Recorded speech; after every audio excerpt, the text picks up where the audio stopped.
like coming home for me, of course. And first, I would just want to start by thanking all of you. So many of you have supported the Winter Warming Center and the Hospitality House with meals and donations. Mindy stopped a couple times, even played cribbage with some of the guests. Corto did a nice collection of supplies at WTC. And so your church has been involved with these ministries for a while.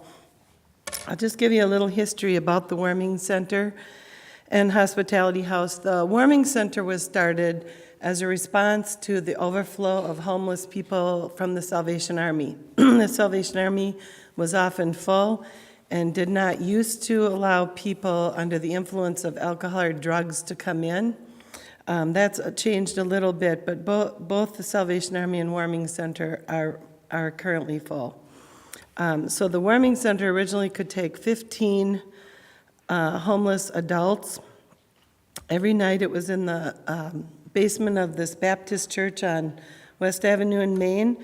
And the main goal of the Warming Center was really just to keep people from freezing to death after several people did. There was one part-time paid staff, and the rest was all volunteers. And the volunteers would bring a one-pot hot meal and then spend the night there. The guests all have to stay inside. About 4 or 5 years ago, the Warming Center moved to downtown La Crosse in the former Schneider Heating and Air Conditioning building. And we could take 30 guests there, and so we thought we'll never be full. And currently we are filling every night, turning people away at 40 people and sometimes 46 if it's below zero. I got involved with the Warming Center as a volunteer, just bringing a meal there, and then I was asked to coordinate Tuesday nights for First Free Church. Although First Free Church is still slightly involved, Tuesday nights has kind of just evolved into Tim and Sue Graf's friends. And we still do the Tuesday night Warming Center. In addition to the Warming Center, the Franciscan Sisters saw a need for a daytime service for homeless people. So about 3 years ago, they started the Franciscan Hospitality House, which is a daytime drop-in center, actually for anybody. All are welcome there. And in September, I accepted a full-time position there coordinating things. So at both places, we try to serve a hot meal, coffee, milk. We offer showers and laundry. We have scrubs for the guests to change into if they're washing their only set of clothes.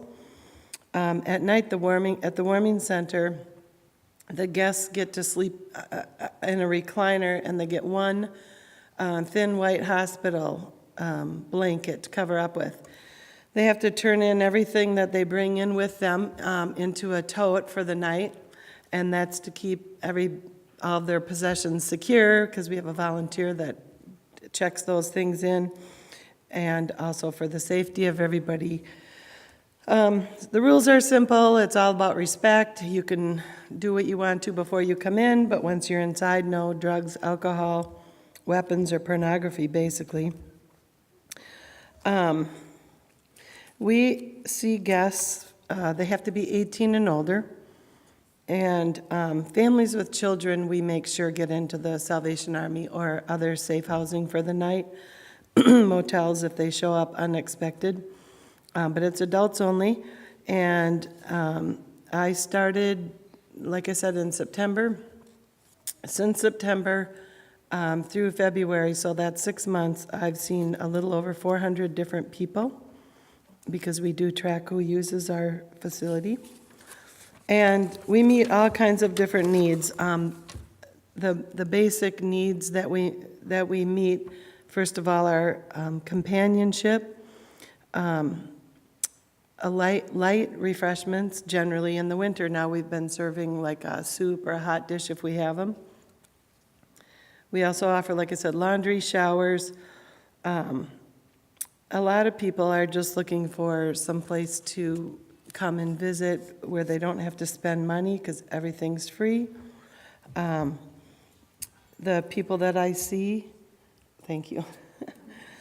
I think it's just nervous.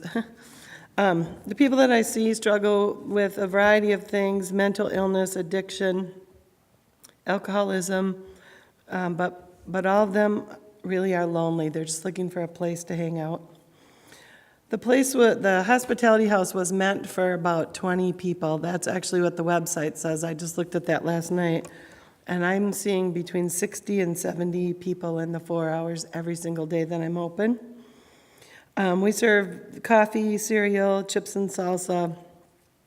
I said earlier if I had a cement mixer pouring salsa in the place, it wouldn't be enough. They love chips and salsa. Also got to have a popcorn machine now and cookies. Anything really is welcome. Place of Grace shares their leftovers, tater tot, hot dish, soup, anything the guests will love to eat. Also my role at the hospitality house is to make connections for people for housing. Wisconsin has a coordinated priority list, which means they try to equalize the playing field for people that need housing so that it's not just the people that are most able to advocate for themselves that get the housing. We give basic hygiene products, clean underwear. Thank you very much for the underwear drive. The sisters are going to love that when I share that. Some warm clothing, whatever is donated. I help people with job applications, writing letters, just solving a variety of things. And the guests are taking ownership in the place.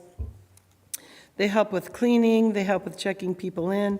We have some games available that we do sometimes. We have a small bookshelf. Some guests like to come there and read because not every single person that comes there is homeless. We also have people that come in and provide foot care for our guests, which bless their hearts. Foot care for people that are walking around in wet shoes all the time is super important. We also have someone that comes in and does haircuts. And we have currently 1 retired judge and 2 attorneys that come in and answer free legal questions. I also just want to put a quick plug in for another ministry started by the Franciscan sisters. It's called The Exchange. And what The Exchange does is they accept basic household things, small appliances, plates, bedding, towels, furniture, and then people in social services can help homeless people when they get housed. We take them to The Exchange, and they get to pick out certain basic things so that when they start out, like I just helped a lady this week. She's been in her apartment a month with nothing in there. She's been still coming to Salvation Army and my place for meals. And so she got a couch, a table and a chair, a few dishes, and she's just over the moon with it. She's been homeless for about 4 years. So how you can help?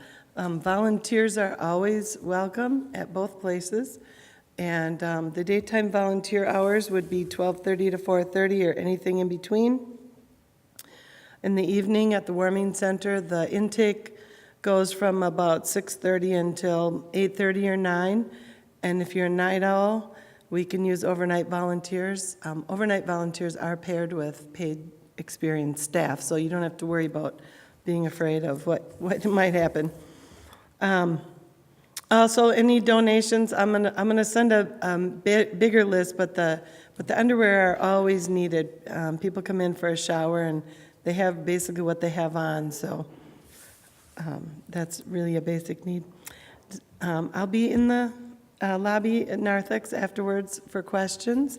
And again, thank you for letting me share about these ministries and for all that you've done so far. Thank you.